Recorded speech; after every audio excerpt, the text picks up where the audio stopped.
hear the phrase, nothing in life is free?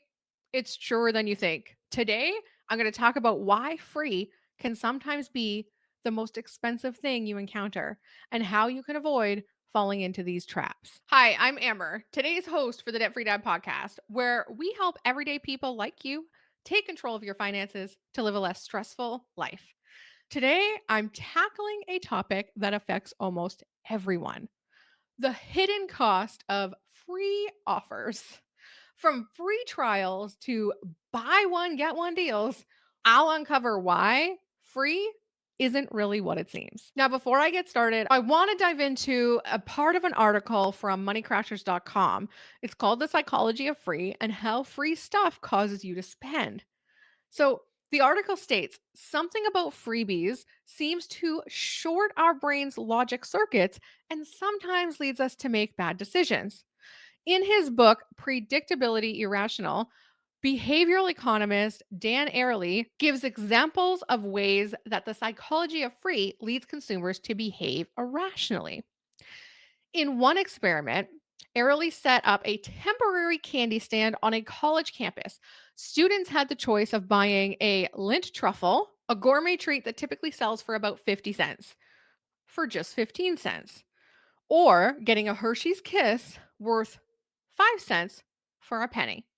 Unsurprisingly, 73% of passerby decided the truffle was the better deal. But when experimenters dropped the price of both items by 1 cent, 14 cents for the truffle and free for the Hershey's Kiss, suddenly the percentage is reversed. Now, 69% of the students found the free Hershey Kiss more appealing than the truffle, even though the truffle was 36 cents off its retail price, and the price difference of the kiss was only 5 cents.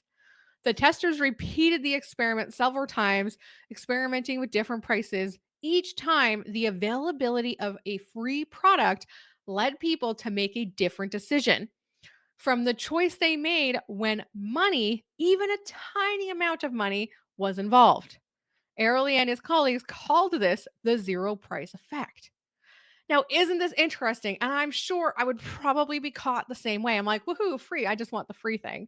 So here's my real life story of a time where free didn't necessarily turn out to be free. I once signed up for an app that was offering a free 1 week trial, and I thought I would get it. I'd try it out for a week. No big deal. I'd cancel before the week was up. No, nothing, not a big deal.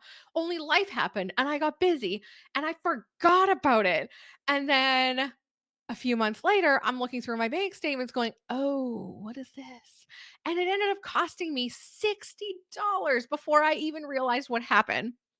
So let's dive into some examples of different types of free that can end up costing you more than what you think it will. Free trials, right? That's what I got caught on. So much better at it now. If you're following our advice, you're checking your bank statements on a regular basis, right? So you wouldn't necessarily get caught with that. But if you're not, you might be getting caught with some of these. So, free trials, they lure you in with no upfront cost. But if you don't cancel before the trial period ends, the automatic billing kicks in. Most companies bank on the fact that people will forget to cancel. These offers play on your optimism bias. You assume you're going to cancel on time, but life gets in the way. Now, the second one is buy one, get one BOGO deals. That buy one, get one free, those offers sound so enticing, but they often lead to you buying something you wouldn't have purchased otherwise. In essence, you're paying for something you didn't really need. This is an anchoring bias tactic that makes the second item feel like an amazing deal, even if you didn't need it in the first place. And then a third free we all know and love, free shipping, right? Many e-commerce websites offer free shipping if you spend a certain amount.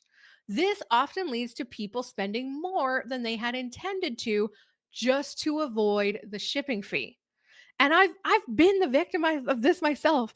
I have done it where it's like, "Ooh, if you spend $25 more, you'll get free shipping," but the shipping was $9.99. So I ended up spending more.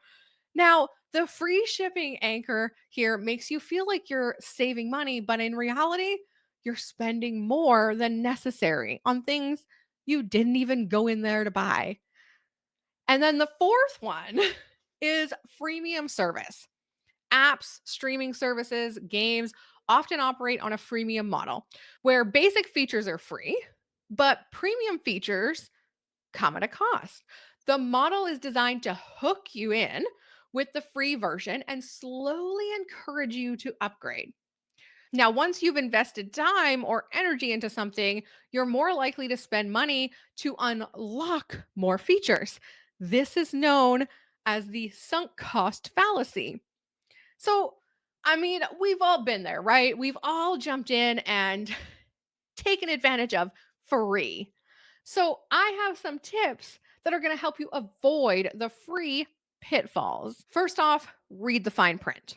Before signing up for any free trial or deal, take the time to read the cancellation policy and understand any potential fees that might happen down the line. Second, this one has saved me quite a bit. Set a reminder, right? We all have a smartphone. Put it in your phone, set an alarm, whatever you need to do. Set a reminder to end the free trial, to cancel 2 days before the trial ends. All right. That gives yourself a little buffer. If you see it and go, ooh, I'm going to do that in a few minutes, you'll probably do it at least by the next day, I hope. And then number 3 is pause before you purchase. So whether it's a BOGO deal or a free shipping offer, take a moment, ask yourself, would I buy this if it weren't for the deal? If the answer is yes, skip it. And the last tip for avoiding these free pitfalls is limit freemium services. Stick to the free version of the apps and the services that you're using, unless you genuinely need the premium feature and you're going to use the feature on a regular basis, right? If not, assess which ones you actually are paying for the premium service. If you're not really using it, drop it down. Sometimes it comes with listening to an ad here and there. It's not that bad. It'll save you money in the long run. So the next time you see something labeled as free, pause and think about what it might really be costing you. Being mindful of these hidden traps can save you hundreds, if not thousands, in the long run. Take a moment today to review your bank statements. Go and see if there's any sneaky charges in there that you may have forgotten about. It's never too late to take control. And if you want to pay off debt, save more money, take control of your finances, and start seeing amazing results in just 30 to 60 days, all you have to do is head on over to the show notes, click on the featured link so we can show you how.